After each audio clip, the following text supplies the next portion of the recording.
Emery, darling, you understand why we didn't include you in the reservation, right? Diane's voice dripped with feigned sweetness, but I felt the sting like a slap across my face. I stood there, clutching my purse, as the rest of the Carver family settled into their seats at the elegant restaurant table. My husband, Trent, avoided my gaze, suddenly fascinated by the menu.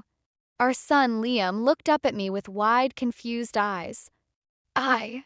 I don't understand, I managed to stammer, feeling heat rise to my cheeks. The other diners were starting to stare. Diane, my mother-in-law, patted the air dismissively. Oh, it's just that we thought it would be nice to have a little family gathering. You know, blood relatives only. My throat tightened. 10 years of marriage, and I was still an outsider. I looked to Trent, silently pleading for support, but he remained silent, a coward hiding behind his menu. Mom, Liam's small voice piped up, why can't Mom sit with us? Before I could respond, a waiter appeared at my elbow. Ma'am, is everything all right? I blinked back tears, forcing a smile. I was just leaving. As I turned to go, I heard Diane's saccharine voice behind me. Oh, Emery, don't be so dramatic. We'll see you at home later, won't we? I quickened my pace, desperate to escape the suffocating atmosphere. The waiter, a kind-faced young man, touched my arm gently. Ma'am, if you'd like, we have a private room available. No charge. Grateful for the lifeline, I nodded, following him to a secluded area of the restaurant. As he opened the door, I gasped. There, standing by the window, was a face I hadn't seen in years. Reed? I whispered, hardly believing my eyes. My old high school friend turned, his face lighting up with recognition. Emery? Is that really you? In that moment, as Reed stepped forward to embrace me, I felt a spark of something I'd almost forgotten, hope. And as I hugged him back, I realized that maybe, just maybe, this humiliating evening might be the beginning of something new. I sat in my car, parked outside our house, replaying the disastrous dinner in my mind. The reunion with Reed had been a bright spot, but now reality crashed back in. Taking a deep breath, I stepped out and walked to the front door. Trent was waiting in the living room, his face a mask of practiced concern. Emery, where have you been? We were worried sick. I almost laughed. Worried?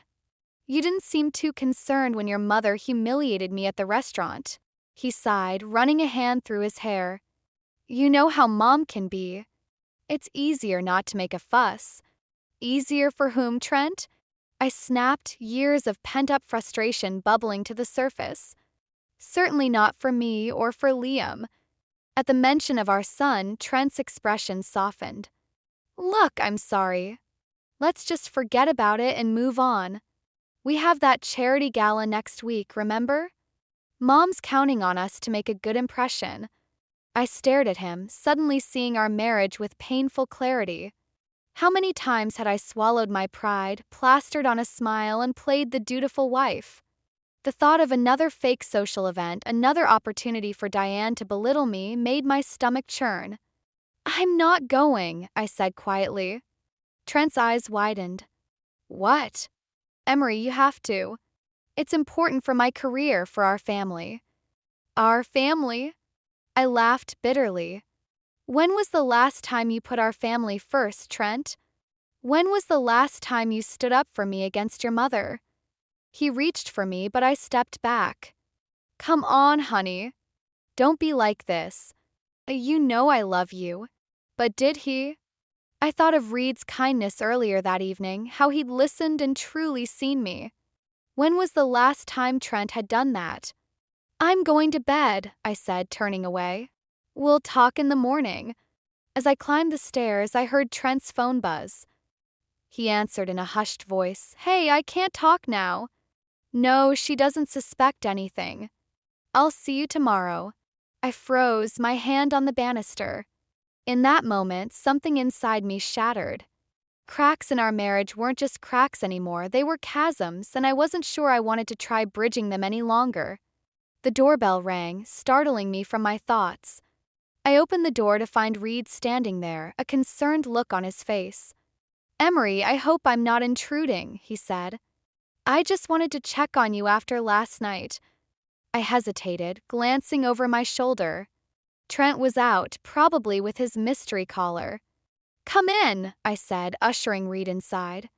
We sat in the kitchen, and I found myself pouring out everything, the years of subtle put-downs, Trent's indifference, and the growing chasm in our marriage. Reed listened intently, his eyes never leaving mine.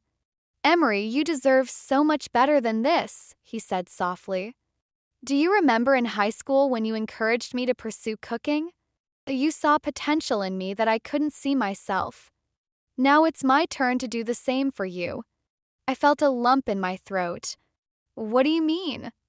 I'm opening a new restaurant next month, Reed explained. I could use someone with your organizational skills and eye for detail. It's not much, but it could be a start, a chance for you to build something for yourself. The offer hung in the air, tantalizing and terrifying. I don't know, Reed. I haven't worked in years. And Trent, he wouldn't approve? Reed finished, a hint of frustration in his voice. Before I could respond, the front door slammed. Trent strode into the kitchen, his eyes narrowing at the sight of Reed. What's going on here? He demanded. I stood up, my heart racing. Reed just stopped by to check on me after last night. Trent's gaze flickered between us.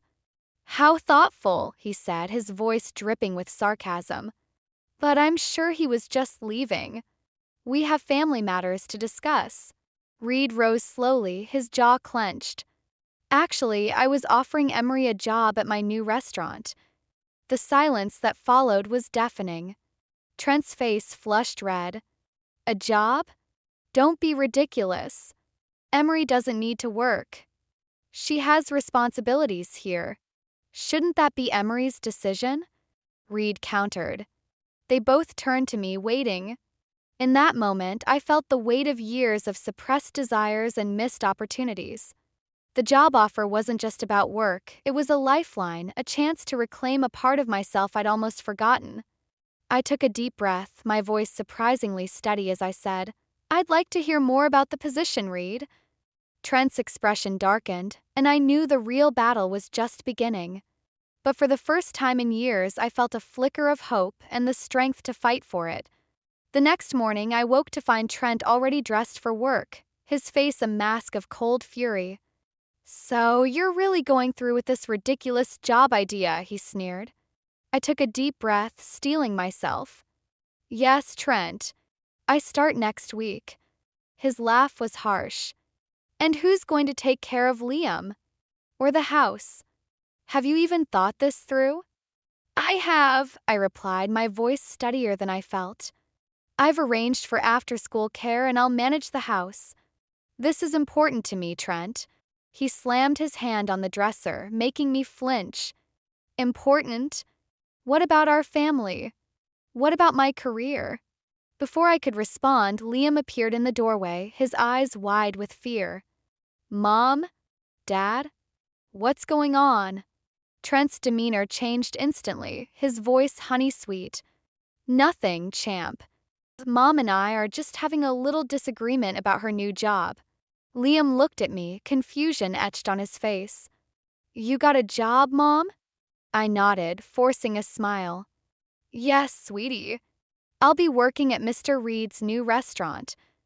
Cool, Liam exclaimed, but then his face fell. But who's going to pick me up from school? Trent jumped in before I could answer. See, Emery, you're upsetting Liam. Is that what you want? I felt a surge of anger. Liam, honey, I've arranged for you to go to the after-school program. You'll love it. They have art classes and sports. Trent scoffed. After-school program? So you're pawning our son off on strangers? That's enough. I snapped, surprising even myself. Liam, go get ready for school. Dad, and I need to talk. Once Liam was out of earshot, I turned to Trent. You will not use our son to manipulate me. This job is happening whether you like it or not. Trent's eyes narrowed. We'll see about that. You seem to forget how much pull my family has in this town. One word from my mother, and your little restaurant gig will disappear. The threat hung in the air, but instead of fear, I felt a strange calm. Go ahead, Trent. Try it. But know this, if you or your family interfere with my job, I'll be contacting a divorce lawyer. The words were out before I could stop them, but I realized I meant every syllable. Trent's face paled, then flushed with anger. Without another word, he stormed out, slamming the front door behind him. I sank onto the bed, my heart racing. I'd done it. I'd finally stood up to Trent. But as the adrenaline faded, fear crept in. What would he do next? And was I really ready to follow through on my threat of divorce? As I heard Liam calling for me downstairs, I knew one thing for certain. There was no going back now. The battle lines were drawn, and I had to be ready for whatever came next. My first day at Reed's restaurant was a whirlwind of excitement and nerves.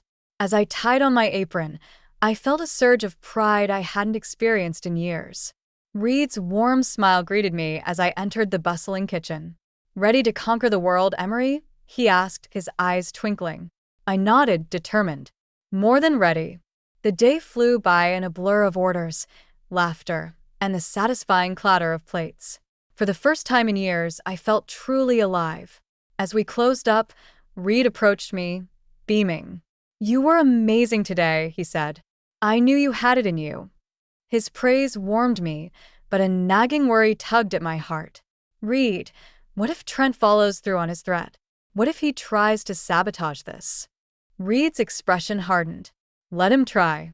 We're in this together, Emery. I won't let him or his family hurt you anymore. His words sent a flutter through my chest, a feeling I quickly pushed aside. I couldn't afford distractions, not now. As I drove home, my phone buzzed. It was Marissa, my oldest friend. We need to talk. It's about Trent. My stomach dropped. I pulled over and called her back immediately. Emery. Marissa's voice was tight with worry. I saw Trent today, with another woman. They looked intimate. The world seemed to tilt on its axis. Despite our problems, despite everything, I never truly believed Trent would cheat. Anger, hurt, and a strange sense of relief warred within me. There's more, Marissa continued hesitantly. I overheard them talking. Trent's planning something, He mentioned getting his mother to pressure the restaurant's investors. He's trying to shut Reed down. My hands gripped the steering wheel so tightly my knuckles turned white. Trent wasn't just threatening my job anymore. He was going after Reed's entire livelihood. All because of me. In that moment, something inside me snapped. The last threads of loyalty, of hope for reconciliation, disintegrated. I knew what I had to do. Marissa, I said, my voice steady despite the turmoil inside. I need you to recommend a good divorce lawyer. The silence on the other end was deafening. Then, softly, Are you sure, Em? I thought of Liam, of the tension in our home, of the years of subtle put-downs and neglect. I thought of Reed's unwavering support and the joy I'd found in just one day at the restaurant. I've never been more sure of anything in my life, I replied. As I hung up, a mix of fear and exhilaration coursed through me. The road ahead would be difficult, but for the first time in years, I felt like I was on the right path. Whatever Trent had planned, whatever challenges lay ahead, I was ready to face them. For myself, for Liam, and for the future I now dared to imagine. I stood in our bedroom, a stack of papers clutched in my trembling hands. Emails, receipts, and photos, irrefutable evidence of Trent's infidelity. My suspicions, Marissa's warning, it had all led to this moment. The front door slammed, and Trent's voice called out, Emery, where are you? I took a deep breath, steeling myself. Up here, I replied, my voice surprisingly steady. Trent appeared in the doorway, his easy smile faltering as he saw my expression and the papers in my hand. What's going on? I know everything, Trent, I said, tossing the papers onto the bed. The affair, your plans to sabotage Reed's restaurant. It's over. His face contorted, cycling through shock, anger, and finally settling on a calculated calm. Emery, darling, you're overreacting. Let me explain, Explain? I cut him off, years of suppressed anger bubbling to the surface. Explain how you've been lying to me? How you're trying to destroy Reed's livelihood just because I found a shred of happiness. Trent's mask slipped, revealing a flash of fury. That man is trying to steal my wife. My family. Your family? I laughed bitterly. The family you neglect? The wife you cheat on? The son you barely know? He stepped towards me, his voice low and dangerous. You're not leaving me, Emery. Think about Liam. Think about your life here. You have nothing without me. For a moment, old fears threatened to overwhelm me. But then I thought of Reed's unwavering support, of the strength I'd discovered in myself. No, Trent, I said, my voice firm. I want a divorce. The words hung in the air between us. Trent's face darkened, and for a second, I feared he might lash out physically. Instead, he grabbed his phone. Fine, he snarled. But remember, I warned you. You think my mother was tough on you before? Just wait. We'll destroy Reed's restaurant, and you'll have nothing. No hope, no home, no shon. As he stormed out, furiously dialing, panic threatened to engulf me. What had I done?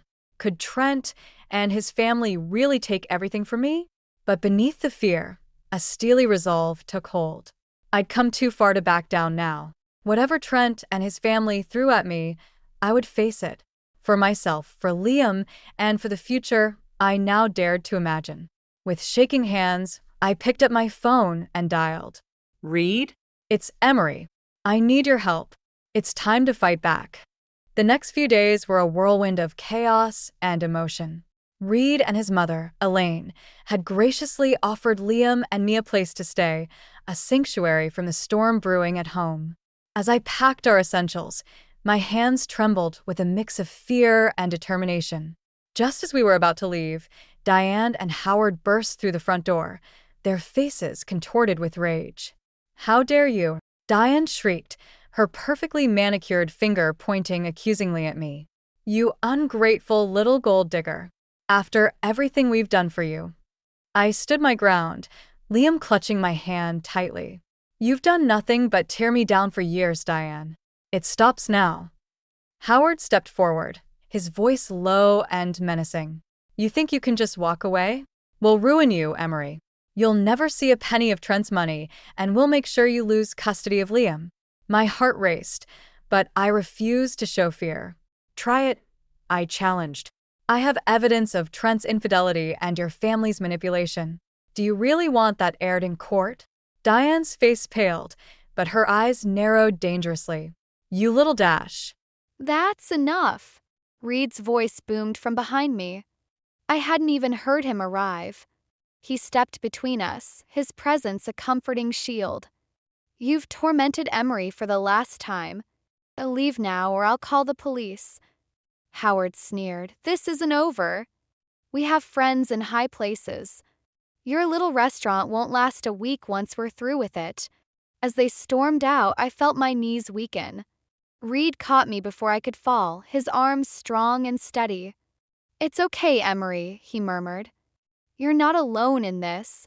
Later that night, as Liam slept peacefully in Elaine's guest room, Reed and I sat in the kitchen, poring over documents and making plans. We need to move fast, Reed said, his face etched with concern. Trent's family has already started pressuring my investors. If we don't act quickly, we could lose everything. I felt a wave of guilt wash over me. Reed, I'm so sorry. I never meant to drag you into this mess. He took my hand, his touch sending a jolt through me. Hey, I'm exactly where I want to be. We're in this together, remember? As I looked into his eyes, I saw not just determination, but something deeper, something that both thrilled and terrified me. I quickly looked away, focusing on the papers before us.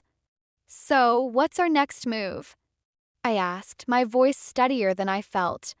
Reed squeezed my hand. We fight. We use every bit of evidence we have, we rally our friends and supporters, and we show Trent and his family that they can't bully us anymore. I nodded, a fierce resolve building within me. This wasn't just about my freedom anymore. It was about standing up to years of manipulation and abuse, about creating a better future for Liam, and about protecting the man who had become my strongest ally. As the night wore on and our plans took shape, I realized that this battle would define not just my future but who I truly was. And for the first time in years, I felt ready to face whatever came next. 1 year later, I stood in the bustling kitchen of Reed's restaurant, now our restaurant, surveying the organized chaos with a sense of pride and accomplishment.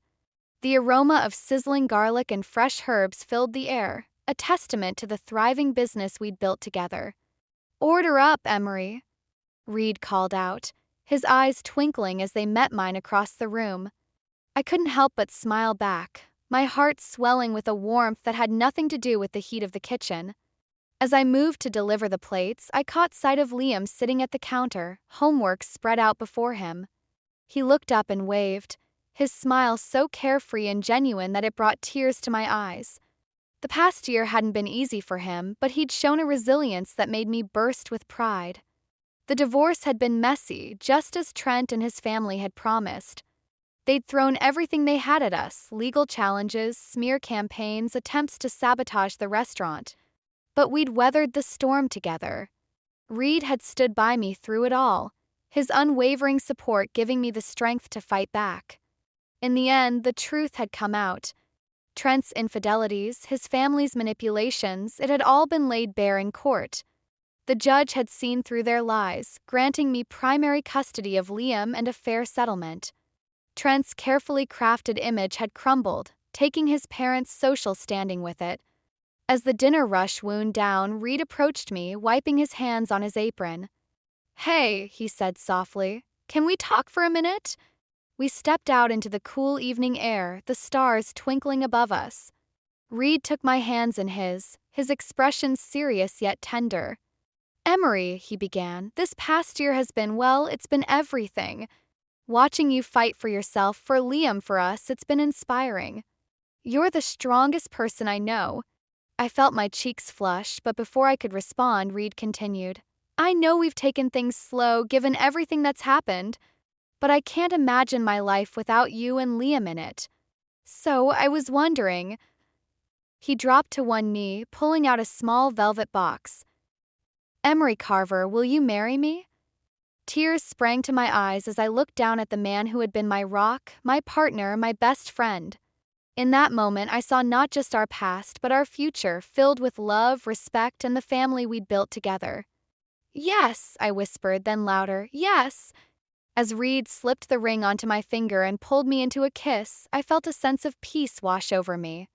The journey had been long and painful, but it had led me here to a life filled with love, purpose, and the sweet taste of reclaimed happiness. This was my revenge, my triumph, not in destroying those who had hurt me, but in rising above it all to create a beautiful new life. With Reed's arm around me and Liam's excited face peering out from the restaurant window, I knew that the best was yet to come. This was our new dawn, and it was more beautiful than I could have ever imagined.